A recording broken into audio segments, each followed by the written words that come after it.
Good morning students, welcome to the class. कैसे हैं आप सब लोग? आप सब लोगों को नया साल बहुत बहुत मुबारक हो।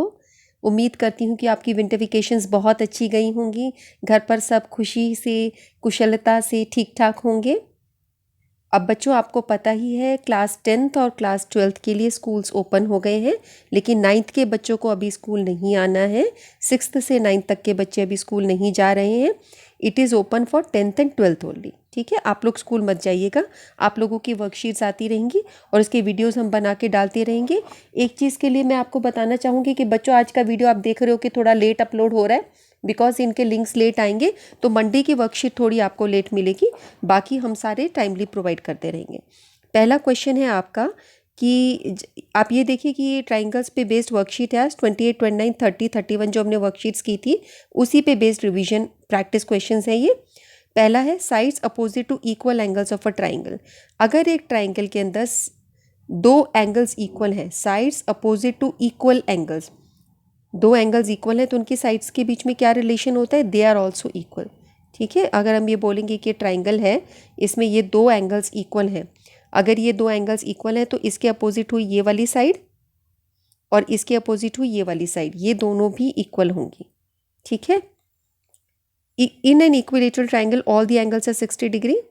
इन a right angle triangle ABC and right triangle, in a right triangle ABC and right triangle DEF, if AB is equal to EF and AC equal to DE, then triangle ABC will be congruent to EFT। अब यहाँ पे notice करो, बहुत सारे बच्चे इसको क्या करते हैं, ये क्लास 7th का टॉपिक है, इसमें हमने आपको बताया था कि कॉन्ग्रुएंसी कैसे लिखी जाती है। बच्चे ज़्यादातर इसको ऐसे लिख देते हैं, ABC लिखते ही साथ में DEF लिखेंगे सीधा, जबकि ये इस तरीके से नहीं लिखा जाएगा। कैसे लिखा जाएगा ये मैं आपको बताती हूँ, आप इन पॉइंट्स को देखिएगा और फिर भी डाउट रहेगा तो क्लास 7 के वीडियोस देखिए। AC AB EF के बराबर है, तो आप AB को देखो, इसके साथ में यहाँ EF लिखो। ठीक है, क्योंकि AB और EF इक्वल है। उसके बाद हमें दिया है AC equal to DE, AC और DE इक्वल दिए, तो ये AC है, तो यहाँ पर एक छोड़ के यहाँ पे क्या DE है, E पॉइंट हम ऑलरेडी लिख चुके, तो यहाँ D आना चाहिए, इधर D आना चाहिए। अब आप देखो ये सारे पॉइंट्स सेटिस्फाई होते, AB इक्वल टू EF ये हो रहे हैं। फर्स्ट और थर्ड पोर्शन देखो, A और C एक छोड़कर, तो ये ED लिखा है, ये DE लिखा है, एक ही बात है। अब हम इसको लिख सकते हैं EFT, यहाँ पर EFT आएगा। क्लियर हो गया? फिर भी डाउट है तो क्लास 7 के कॉन्ग्रुएंसी कंसेप्ट को आप उनके वीडियोस देखिए। हमने छोटी क्लासेस के भी सारे वीडियोस बना रखे हैं, जहाँ जहाँ डाउट आता है आप लोअर क्लासेस को रेफर कर सकते हो। If you subscribe the channel, सारे के सारे वीडियोस आपके सामने आ जाएंगे और वीकनेस वाले एरिया को आप उसको 2-2, 3-3 बार वीडियोस को देखो और अपनी वीकनेसेस को हटा लो। फिर नेक्स्ट क्वेश्चन है, इन अ ट्राइंगल PQR, एक ट्राइंगल है PQR जिसमें PQ और PR दोनों इक्वल है, then angle Q is equal to angle R। ये कैसे हुआ? जैसे आपने लिखा ये PQR, ये एक ट्राइंगल है, इसमें PQ साइड PR के साइड के इक्वल है, तो उनके अपोजिट एंगल्स भी इक्वल होंगे। Angle Q is equal to angle R। Okay, which of the following is not a criteria for congruency of triangles. Congruency of triangles में इनमें से कौन सा क्राइटेरिया नहीं है? ये देखो, ये आपने सब पढ़ा है, ASA पढ़ा है, SSS पढ़ा है, RHS पढ़ा है, AAA क्राइटेरिया नहीं है। क्यों? जैसे कि आप ये देखिए, इसके सारे एंगल 60 डिग्री है, इक्विलेटरल ट्राइंगल है ये। और ये मैं एक और बना देती हूँ, इसकी सारी साइड 3-3-3 थी, इसकी सारी साइड 5-5-5 है, ये भी सब 60 का होगा। आपको लगता है दोनों कॉन्ग्रुएंट है? नहीं है ना। इक्विलेटरल ट्राइंगल के अंदर सारे एंगल 60 होते हैं, जैसे अभी हमने लिखा। ठीक है, ये मैंने इक्विलेटरल ट्राइंगल बनाया, सब 3 सेंटीमीटर का है, तो सबके एंगल 60 होंगे, यहाँ भी 60 होंगे। तो एंगल प्रॉपर्टी से ये नहीं डिफाइन होता कि दोनों ट्राइंगल्स कॉन्ग्रुएंट है। आप देख रहे हो कि इनके साइज़ में कितना फ़र्क है। और कॉन्ग्रुएंसी वो होती है जिसमें शेप और साइज़ दोनों बराबर हो। कॉन्ग्रुएंसी का मतलब होता है शेप भी और साइज़ भी बराबर होना चाहिए। यहाँ शेप एक जैसी आ रही है पर साइज़ एक जैसा नहीं आता AAA में। ओके, नेक्स्ट देखिए, ASA rule of congruency can also be considered. ASA rule को क्या हम AA रूल मान सकते हैं? नहीं, ये तो कॉन्ग्रुएंसी का रूल ही नहीं है। AS रूल मान सकते हैं? हाँ, मान सकते। कैसे? देखो, अगर आप ASA रूल लगा रहे हो तो जैसे इसमें ASA रूल लग गया, तो ये हो गया एंगल और ये होगी बीच की साइड और ये बराबर हो गए। तो अब एक ट्राइंगल के अंदर दो एंगल्स अगर इक्वल हों, एक ट्राइंगल के अंदर दो एंगल्स इक्वल हों, तो तीसरा एंगल ऑलरेडी इक्वल होगा, है ना। दो ट्राइंगल्स में हमने बोला भाई ये एंगल इसके इक्वल है, ये एंगल इसके इक्वल है, तो थर्ड एंगल तो ऑटोमेटिकली इक्वल हो जाता है, क्योंकि ट्राइंगल सम प्रॉपर्टी में 180 ही होना चाहिए। तो अब ये एंगल इक्वल हो गया, तो हम बोल सकते हैं एंगल फिर साइड। ठीक है, तो ए एस से रूल को हम ए एस मान सकते हैं। ये पॉइंट समझ आया? एक बार मैं फिर से रिपीट कर देती हूँ, आगे वाली चीज़ों को हम जल्दी जल्दी फास्ट ले लेंगे। जैसे आपने बोला ये दो ट्राइंगल्स ए एस से कॉन्ग्रुएंट है, यानी ये एंगल हो गया, ये एंगल इसके इक्वल हो गया, ये साइड आपकी इसके इक्वल हो गई, और ये एंगल आपका इसके इक्वल हो गया। ठीक है, यहाँ पे एक डॉट और यहाँ पे दो डॉट लगा दी। ठीक है, अब अगर मैंने बोला ये 30 डिग्री एंगल है और मैंने बोला ये 60 है, तो ये भी 30 होगा, ये 60 होगा, तो ये एंगल कितना होगा? ये 30 है, 60 है, तो ये 90 होगा तुम्हारा 180 होने के लिए, और इधर भी ये 90 होगा। तो आपने देखा तीसरा एंगल ऑटोमेटिकली इक्वल आ रहा है, बिकॉज एक ट्राइंगल में एंगल्स का एडिशन 180 ही होता है। ओके, तो अब हम इसको बोल सकते हैं एंगल साइड भी माना जा सकता है, 90 30 और साइड, 90 30 और side. So it can also be considered as AAS rule. Okay, next देखिए, A B is a line segment. ये एक लाइन सेगमेंट है, P is the mid point, ये मिड पॉइंट है, इसका मतलब हो गया ये साइड और ये साइड दोनों बराबर आएंगी। Okay, D and E are the points on the same side, D और E सेम साइड है AB के, such that BAD is equal to ABE। BAD ये एंगल आपका ABE के इक्वल है, इसका मतलब ये एंगल इस एंगल के इक्वल है। नेक्स्ट है EPA is equal to DPB। EPA ये जो दो डॉट्स लगा रखे, this is equal to DPB, ये इसके इक्वल है। Okay, you have to show that these two triangles DAP, ये वाला ट्राइंगल DAP ये आपका कॉन्ग्रुएंट है EPB के, यानी इसके कॉन्ग्रुएंट है, and AD is equal to BE। तो ये तो आपका CPCT से प्रूव हो जाएगा। अगर आप इसको प्रूव कर देंगे तो ये AD इसकी साइड से आप देख रहे हो और ये BE इसकी साइड से, तो ये ऑटोमेटिकली CPCT से ही हो जाएगा, है ना। तो अब हम इसको कैसे प्रूव करेंगे? कॉन्ग्रुएंसी प्रूव करने के लिए आपको रूल्स लगाने पड़ेंगे, SSS SAS RHS AS से, है ना।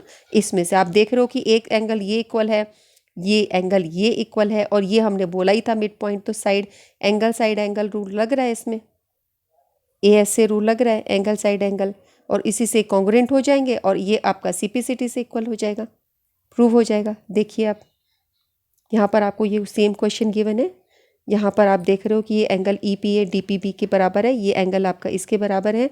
DPE को दोनों साइड में आपने ऐड कर दिया, DPE ये आपको समझाने के लिए DPE दोनों साइड में ऐड कर दिया, so it will be DPB plus DPE। DPE को हमने दोनों तरफ में ऐड कर दिया, ये DPE यहाँ ऐड हुआ, DEP यहाँ ऐड हुआ, तो जब ये इसमें EPA में DPE ऐड हुआ, EPA में DPE ऐड हुआ, तो ये पूरा क्या बन गया? APD बन गया, ये वाला फुल बन गया। ओके, ये पूरा बन गया। ओके, और इसी तरह जब इसमें ये ऐड हुआ तो ये बन गया, तो ये दो एंगल्स आपके इक्वल आ गए। ओके, DPA EPB के इक्वल आ गया, बस इसमें यही मेन काम था। अब दोनों ट्राइंगल्स लो, दोनों ट्राइंगल्स कौन से हो गए? DAP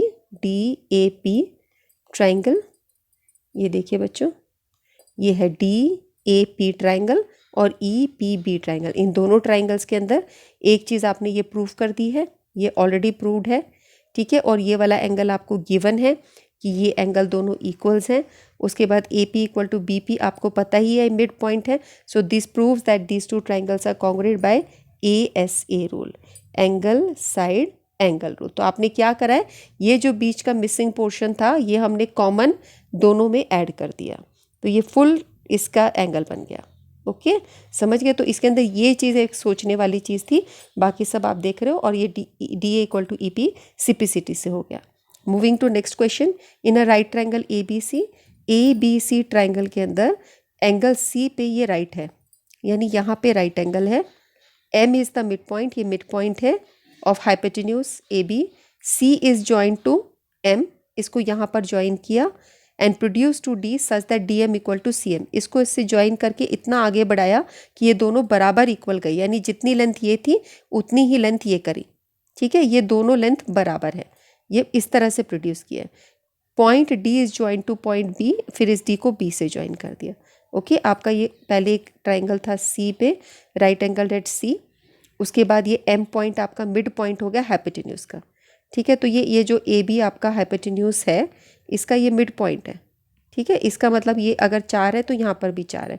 फिर क्या किया, इसको इससे ज्वाइन किया और जितनी लेंथ ये बनी थी उतनी ही लेंथ आगे ले ली, तो वो जो पॉइंट आया बाद में उसको इससे ज्वाइन कर दिया, यानी ये लेंथ और ये लेंथ भी इक्वल है और ये लेंथ और ये लेंथ भी इक्वल है। अब आपको क्या प्रूव करना है, आपको प्रूव करना है ये दोनों ट्राइंगल्स कॉन्ग्रुएंट है। इन दोनों ट्राइंगल्स को, ये मैं ये साफ कर देती हूँ यहाँ पे, आपको प्रूव करना है A M C is congruent to D M B और D B C is right angle, और ये दोनों कॉन्ग्रुएंट हैं। ठीक है, और C M is half of A B. इतनी सारी चीज़ें प्रूव करनी है, तो करें। पहली चीज़ हमको करनी है ए एम सी और डी बी एम, इनको हमें कॉन्ग्रुएंट प्रूव करना है। यानी देखो ये वाला, इसको इसके कॉन्ग्रुएंट प्रूव करना है। आ रहा है समझ में? अब इनको कॉन्ग्रुएंट प्रूव करने के लिए देखो इनमें क्या क्या चीज़ें इक्वल हैं। मैंने इसमें सॉल्यूशन अटैच कर दिया है, पर आप थोड़ा माइंड लगाइए क्या क्या है। एक हम ये बोल सकते हैं वर्टिकली अपोजिट एंगल से ये इक्वल है। आप ये बोल सकते हो ये साइड इस साइड के इक्वल है, बिकॉज एम मिड पॉइंट था। आप ये बोल सकते हो ये साइड इस साइड के इक्वल है, बिकॉज ये तो आपको स्टार्टिंग में गिवन था, एम मिड पॉइंट गिवन था, तो ये साइड आपके इक्वल है, ये आपके इसके इक्वल है, और ये वर्टिकली अपोजिट हो गया, तो ये तो हो गया साइड एंगल साइड, ऐसे ऐसे प्रूव हो गया आपका इक्वल। ये देखो C M equal to D M है, C M equal to D M. ठीक है, ये हमको गिवन था। एंगल 1 इक्वल टू एंगल 2 है, क्योंकि ये वर्टिकली अपोजिट एंगल है। A M equal to B M आपका ये स्टार्टिंग में दिया था, M is the mid point of this is also given to you. So ये हम बोल सकते हैं कि these two triangles are congruent by S C S rule. ठीक है, ये हो गया आपका कॉन्ग्रुएंट। और इससे मतलब ये भी निकल आया कि angle 3 is equal to angle 4। जब ये दो ट्राइंगल्स कॉन्ग्रुएंट हुए तो ये 3 4 के इक्वल हो गया। ओके, अब हमें नेक्स्ट पार्ट क्या प्रूव करना है, हमें प्रूव करना है D B C is a right angle. ये आपने प्रूव कर दिया, अब आपको ये डी बी सी को राइट एंगल प्रूव करना है। तो जब आपने इन दोनों को कॉन्ग्रुएंट प्रूव किया तो आपने बताया ये दोनों एंगल्स आपके सिपिसिटी से इक्वल हो गए। अब ये दोनों इक्वल हो गए तो ये तो तब इक्वल होते हैं, तो ये दोनों इक्वल है, लेकिन ये ऑल्टरनेट एंगल्स की तरह दिख रहे हैं। दो लाइंस पैरेलल हो और उसमें दो एंगल्स ऐसे जब इक्वल होते हैं, ये आपकी इस तरह से गई है बच्चों, ये दोनों पैरेलल लाइंस हैं और ऐसे ये बना है, तो ये आपके क्या है, ये आपके बन रहे हैं ऑल्टरनेट एंगल्स। ये दोनों तब इक्वल होते हैं जब ये लाइन और ये लाइन पैरेलल हो, तो आपके ये दोनों इक्वल आ रहे हैं विच इज़ ऑल्टरनेट एंगल्स, तो हम बोलेंगे ये दोनों लाइन पैरेलल हैं। ठीक है, पैरेलल है तो इनके अंदर के एंगल्स का सम, यानी इसका सम और इसका सम कितना होना चाहिए 180 डिग्री। और ये क्या है, ये तो एंगल सी है आपका। ठीक है, अगर ये आपका 90 है तो ये भी 90 होगा। हो गया प्रूव। देखो करते हैं इसे, देखो आपको पता है 3 4 के इक्वल हो गया, but there alternate angles, so A C D B के पैरेलल होगी, और इन दोनों का सम आपका 180 होना चाहिए, because interior angles on the same side of a transversal. ये बी डी और ए सी दोनों एक दूसरे के पैरेलल होंगे, इन दोनों का सम यानी डी बी सी और ए सी बी का सम 180 होगा। ए सी बी आपको ऑलरेडी स्टार्टिंग में ही दे रखा था कि ये राइट एंगल ट्राइंगल है, तो ये 90 हो गया। अब 90 को इधर ले जाओ, डी बी सी आपका 90 आ गया, तो ये भी आपका राइट एंगल प्रूव हो गया। ठीक है, थर्ड चीज़ आपको करनी है ट्राइंगल डी बी सी और ए सी बी, ये डी बी सी और ए सी बी है, इन दोनों को कॉन्ग्रुएंट प्रूव करना है। आपने एक चीज़ तो करी दी कि दोनों 90 हैं, उसके अलावा आपने क्या चीज़ प्रूव करी है, आपने ये देखा है ये चीज़ आपकी कॉमन है, दोनों में बी सी दोनों में आ रही है। ठीक है, और बी डी और ए सी आपकी दोनों इक्वल हो गई। बी डी और ए सी आपकी दोनों क्यों इक्वल हो गई, इसको हमने कैसे निकाला था, बाय बिकॉज दो ट्राइंगल्स आपके कॉन्ग्रुएंट थे, तो वो जब ये दो ट्राइंगल्स कॉन्ग्रुएंट हुए थे स्टार्टिंग में, तो ये दो साइड्स भी इक्वल हो गई थी, उसको हम यहाँ यूज़ कर लेंगे। देखो एक बार फिर से बताती हूँ, यहाँ पे ये देखो, ये सब आपस में एक दूसरे पे रिलेट होके चल रहे हैं कि जब आपने ये प्रूव किया बच्चों, कोई खास ज़्यादा मुश्किल नहीं है, 2 3 बार इसको सुन लेना। पहले आपने इस ट्राइंगल और इस ट्राइंगल को कॉन्ग्रुएंट प्रूव किया, जब ये कॉन्ग्रुएंट प्रूव हुए तो ये साइड्स ऑटोमेटिकली आपकी सिपिसिटी से इक्वल हो गई। ठीक है, उसके बाद अब आपने इसको, ये 90 है, इन दोनों को कॉन्ग्रुएंट प्रूव कर दिया, तो ये भी आपका 90 हो गया। ठीक है, अब हमें इनको कॉन्ग्रुएंट प्रूव करना है, ये दोनों कॉन्ग्रुएंट प्रूव करने। आपने ये प्रूव किया सेकेंड पॉइंट से कि D B C is right angle, तो ये 90 आ गया, ये ऑलरेडी आपका इक्वल है और ये कॉमन है, तो लग गया साइड एंगल साइड, तो हो गए ये दोनों ट्राइंगल्स कॉन्ग्रुएंट एक दूसरे के, हो गए ना। ये देखो ये आपका इक्वल है क्योंकि ये दोनों ट्राइंगल्स कॉन्ग्रुएंट प्रूव किए थे हमने। ये दोनों साइड्स आपकी कॉमन है, ये दोनों एंगल्स आपके 90 डिग्री हैं, अभी भी प्रूव हुआ। तो ये दोनों ट्राइंगल्स कॉन्ग्रुएंट हो गए बाय SCS रूल। ये CPCT से CD AB दोनों बराबर आ गए। तो अब ये CD और AB दोनों इक्वल है। M आपको पता ही है मिड पॉइंट है, M मिड पॉइंट है किसका, AB का। तो हम ये बोल सकते हैं M मिड पॉइंट है CD का भी, बिकॉज CD और AB दोनों बराबर है। सो हम ये बोल सकते हैं कि CM is half of AB। ठीक है, जैसे हम बोल सकते हैं CM is half of CD, ऐसे भी बोल सकते बिकॉज M मिड पॉइंट है, CD का हाफ है, या हम बोल सकते हैं AD का हाफ है। तो CM is equal to half of AB। Okay, next question देखो। ABC is isosceles triangle. ये आपका एक आइसोसेलेस ट्राइंगल है ABC, ये आपका आइसोसेलेस ट्राइंगल है, यानी ये दो साइड्स इक्वल हैं। अब इसमें BA को प्रोड्यूस करा, तो BA को आगे प्रोड्यूस कर दिया D तक। ठीक है, इस तरह से कि AD AB बराबर है। तो अब ये AD और AB भी बराबर हो गया, यानी ये तीनों साइड सब बराबर हो गया आपस में। Show that BCD is right angle. आपको शो करना है BCD एक राइट एंगल है। तो अब हम इसको एक शॉर्ट तरीके से मैं जल्दी से बता देती हूँ, उसके बाद बुक में कैसे लिखना है वो भी हम कर लेंगे। देखो, आपने ये बोला है दो एंगल इक्वल हैं, तो इसके अपोजिट एंगल को मैं x मान लेती हूँ। इसके अपोजिट एंगल है ये, इसको मैंने x मान लिया, दोनों x हो गए। ठीक है, देखो इसके अपोजिट हुआ ये x मान लिया, इसके अपोजिट हो गया ये x मान लिया। अब ये दोनों भी इक्वल हैं, तो इसके अपोजिट और ये तीनों इक्वल होगी ना, इनके अपोजिट भी फिर x हो जाएंगे, बिकॉज सब एंगल्स इक्वल ही हो गए आपके। अब एक ट्राइंगल में सारे एंगल्स का एडिशन कितना होता है, 180 डिग्री होता है। तो ये x plus x plus x plus x सब हो गया 180 डिग्री। ये कितना हो गया, 4x इक्वल टू 180 डिग्री, और x इक्वल टू आपका आ गया 4 4 ज़ा 16 और 45। x यही रहेगा, ये 180/4 हो जाएगा। तो x आपका निकल गया 45। तो ये 45 प्लस 45 हो गया, ये वाला जो है फुल, तो ये तुम्हारा 90 आ गया। यही प्रूफ करना है BCD इज राइट एंगल। ठीक है, चलो अब हम इसको स्टेटमेंट में करते हैं। यहाँ पर हमें गिवन एक ट्राइंगल AB, ये क्वेश्चन लिखा है आपका AB equal to AC। AB AC के इक्वल है, तो उनके अपोजिट A, इसके अपोजिट हो गया ACB, इसके अपोजिट हो गया ABC, ये दोनों भी इक्वल हो गए। ठीक है, उसके बाद आपने बोला AB और AD भी बराबर है, AB और AD भी बराबर है। तो आपने बोला AC और AD भी बराबर है, ये तीनों बराबर हो गए, AB AC AD। ठीक है, तो उनके अपोजिट एंगल भी बराबर हो गया, यानी ACD भी ADC के बराबर हो गया, because angles opposite to equal sides are equal. अब इन सबको हम ऐड कर देंगे, किसको, पूरे बड़े वाले ट्राइंगल में। ABC स्क्वायर ले लिया, ADC ऊपर वाले को ले लिया, देखो एक इस एंगल को ले लिया, एक इस एंगल को ले लिया, एक इस फुल एंगल को लेंगे। ठीक है, तो ये जो आपका है ये फुल एंगल, इसके अंदर दो एंगल आ रहे हैं, ACB आ रहा है और ACD आ रहा है, ये हमने अलग से इसको लिख दिया। ठीक है, तो अब ये तुम इन सबको ऐड कर दोगे, ABC plus ADC equal to this. So ABC plus ADC equal to BCD, ये तुम्हारा BCD के इक्वल है। इसको इस तरफ लेके आ जाओ, ABC plus ADC plus BCD equal to 180 degree. ठीक है, तो ये तुम्हारा 180 डिग्री है, और यहाँ पर ABC plus ADC, ABC plus ADC, इन दोनों का एडिशन ये तुम्हारा हो गया BCD के इक्वल। अभी यहाँ पर ये प्रूव किया था कि this is equal to BCD। So BCD आपका 180 के इक्वल है। ठीक है, और ट्वाइस ऑफ BCD हो जाएगा, दोनों ऐड हो जाएंगे। सो BCD इक्वल टू 90 डिग्री। ठीक है, अब ऐसे एंगल्स के फॉर्म में कर लीजिए, आपको ये ठीक लगता है तो, और नहीं तो जैसे मैंने XX करके बताया ना, ऐसे भी आप फटाफट से कर सकते हो, जो आपको मेथड अच्छा लगे। कई बच्चों को ABCD करके ये लिखना अच्छा नहीं लगता, इतने ज़्यादा ABC सब एक जैसे से लगते हैं, उनको बड़ी प्रॉब्लम होती है, तो वो XXX करके भी दिखा सकते हैं। हमें बेसिकली दिखाना है कि C जो है वो 90 डिग्री है, तो यहाँ पे XX ऐड होके X की वैल्यू 45 आ गई, ये 45 आ गई, 45 प्लस 45 90, तो तुम्हारा क्लियरली हो जाएगा, जो मेथड तुमको अच्छा लगे। ठीक है, इसके साथ ये वीडियो आपका यहीं पे फिनिश होता है। बच्चों, आप अपना ध्यान रखिएगा, अच्छे से रिवीजन करते रहो, और थोड़ा मंडे को थोड़ा पेशेंस रखना। ठीक है बच्चों, हम फिर मिलते हैं। Okay, bye bye.